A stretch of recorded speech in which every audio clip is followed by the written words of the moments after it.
नमस्कार दोस्तों, on exam GK में आप सभी का स्वागत है। आज की इस वीडियो के माध्यम से यूपी पुलिस एग्जाम के लिए जीके जीएस का इम्पोर्टेंट प्रैक्टिस वीडियो कराने वाले हैं, जो कि आपके आने वाले एग्जाम के लिए बहुत इंपॉर्टेंट रहेगा। तो चलिए आज की वीडियो शुरू करते हैं।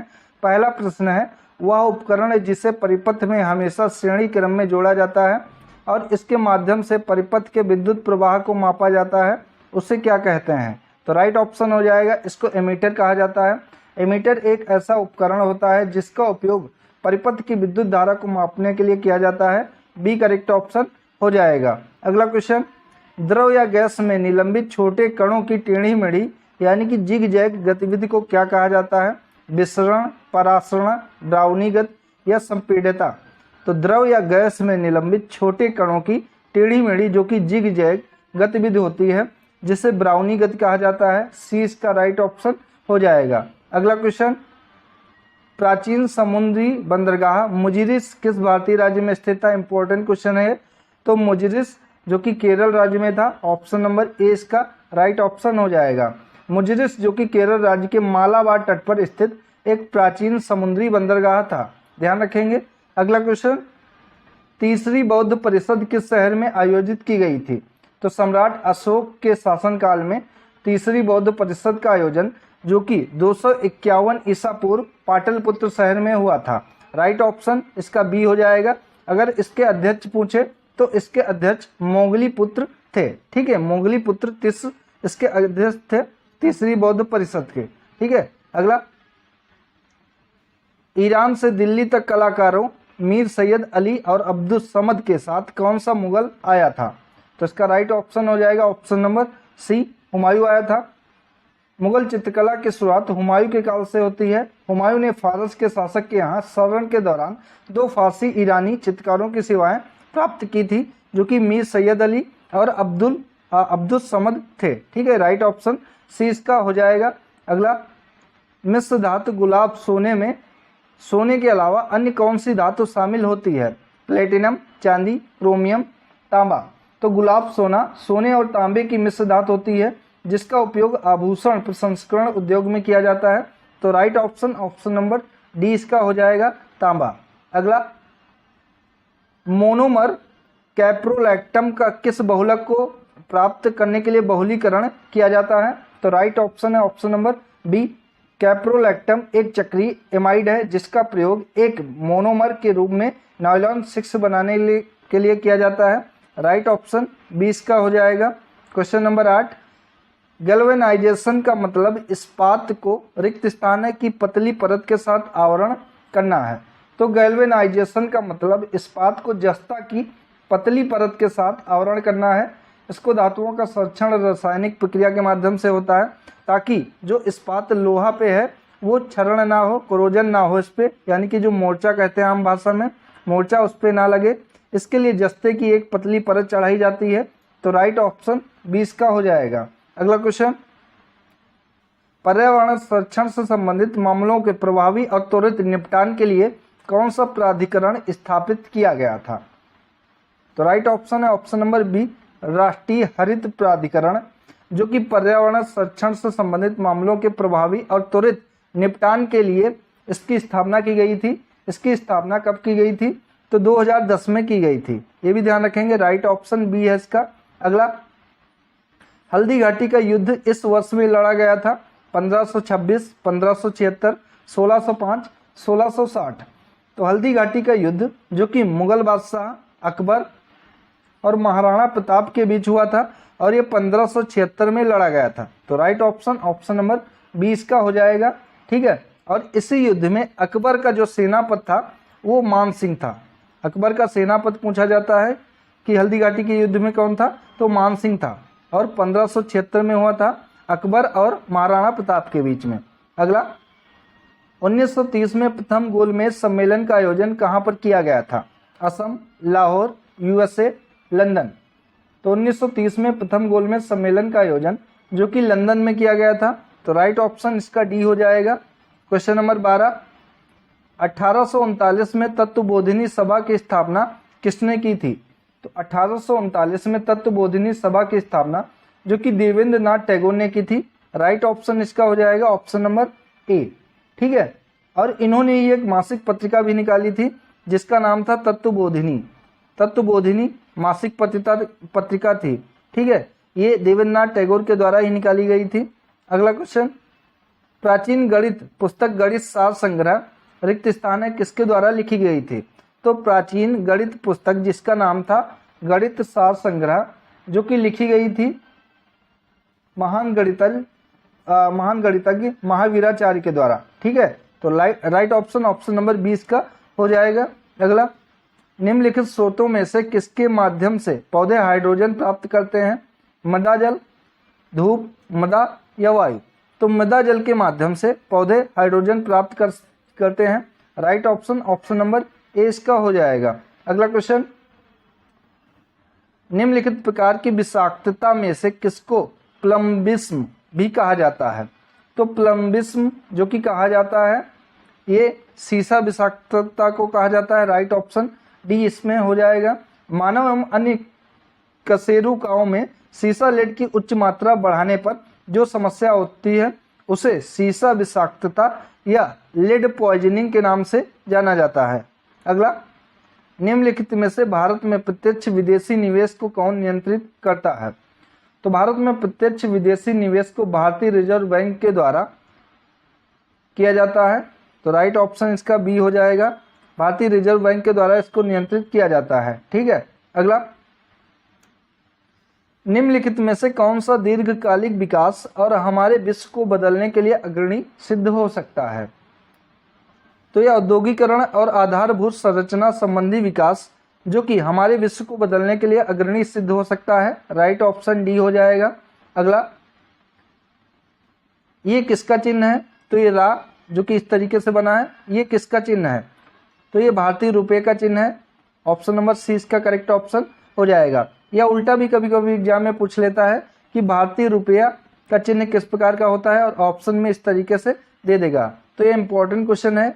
अगला, ऐसे बागान जहां बिक्री के लिए एक नगद फसल उगाई जाती है उसे किस रूप में जाना जाता है? निर्वाह खेती, किचन गार्डन, झूम खेती या फिर रोपण खेती? तो ऐसे बागान जहां बिक्री के लिए एक नगद फसल उगाई जा रही हो उसे रोपण कृषि के रूप में जाना जाता है। राइट ऑप्शन डी इसका हो जाएगा। अगला, निम्न में से किस देश को पहले सीलोन कहा जाता था? श्रीलंका, मालदीव, मॉरिशस या फिर सूरीनाम? तो सीलोन जो कि श्रीलंका को पहले कहा जाता था, बी इसका राइट ऑप्शन हो जाएगा। अगला, विश्व के शीत मरुस्थलों को किस अन्य नाम से भी जाना जाता है?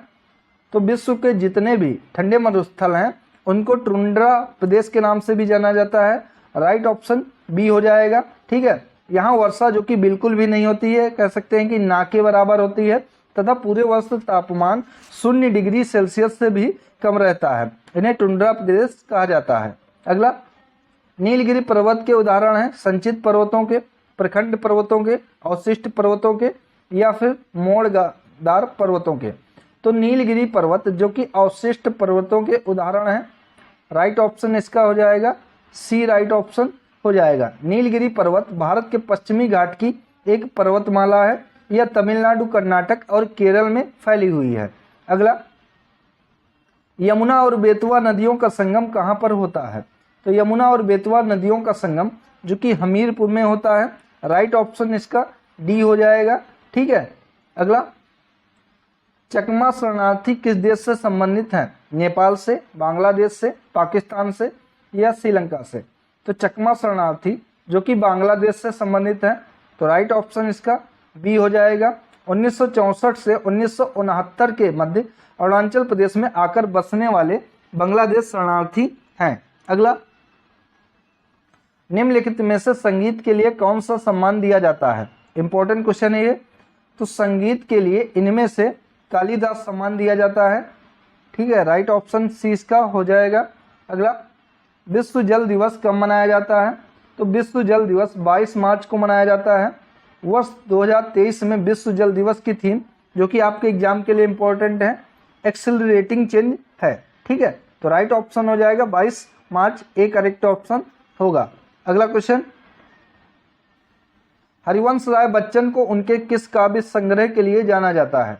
तो हरिवंश राय बच्चन को मधुशाला के लिए जाना जाता है। डी इसका राइट ऑप्शन हो जाएगा। ये इनकी प्रसिद्ध रचना है।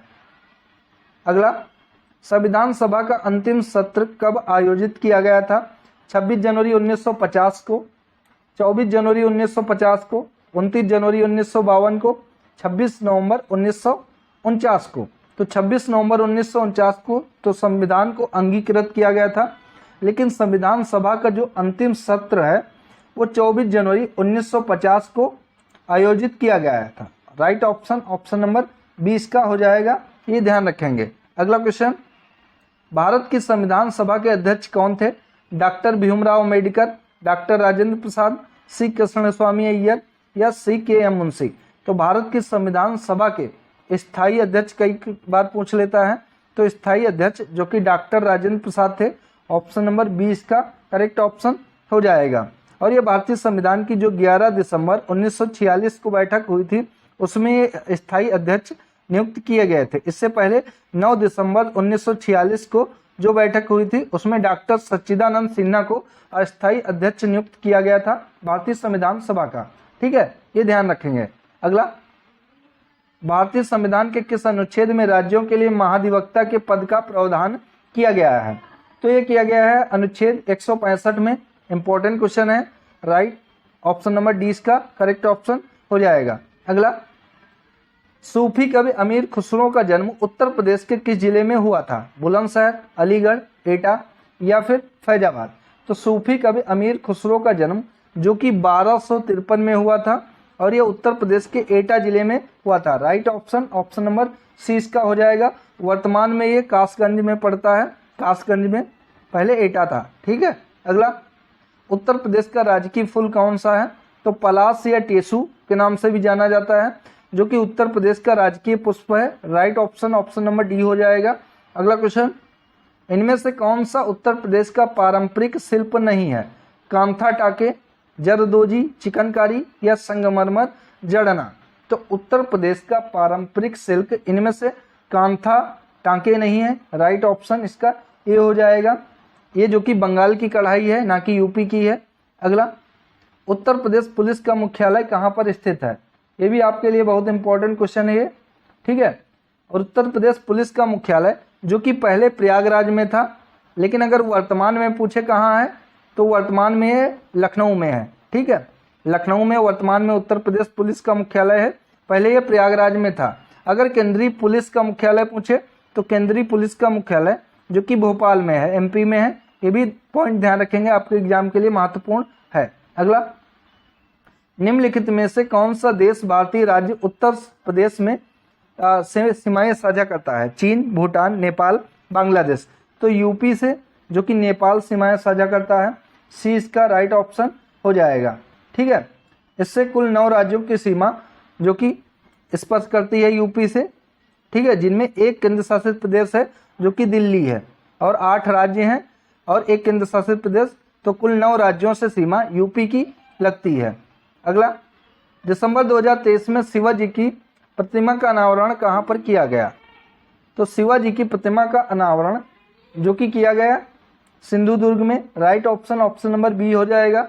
अगला, भारतीय वानिकी अनुसंधान और शिक्षा परिषद की पहली महिला निदेशक किसे नियुक्त किया गया है? तो ये नियुक्त किया गया है जो कि पहली महिला निदेशक हैं, ये कंचन देवी को नियुक्त किया गया है। राइट ऑप्शन ए इसका हो जाएगा। अगला क्वेश्चन,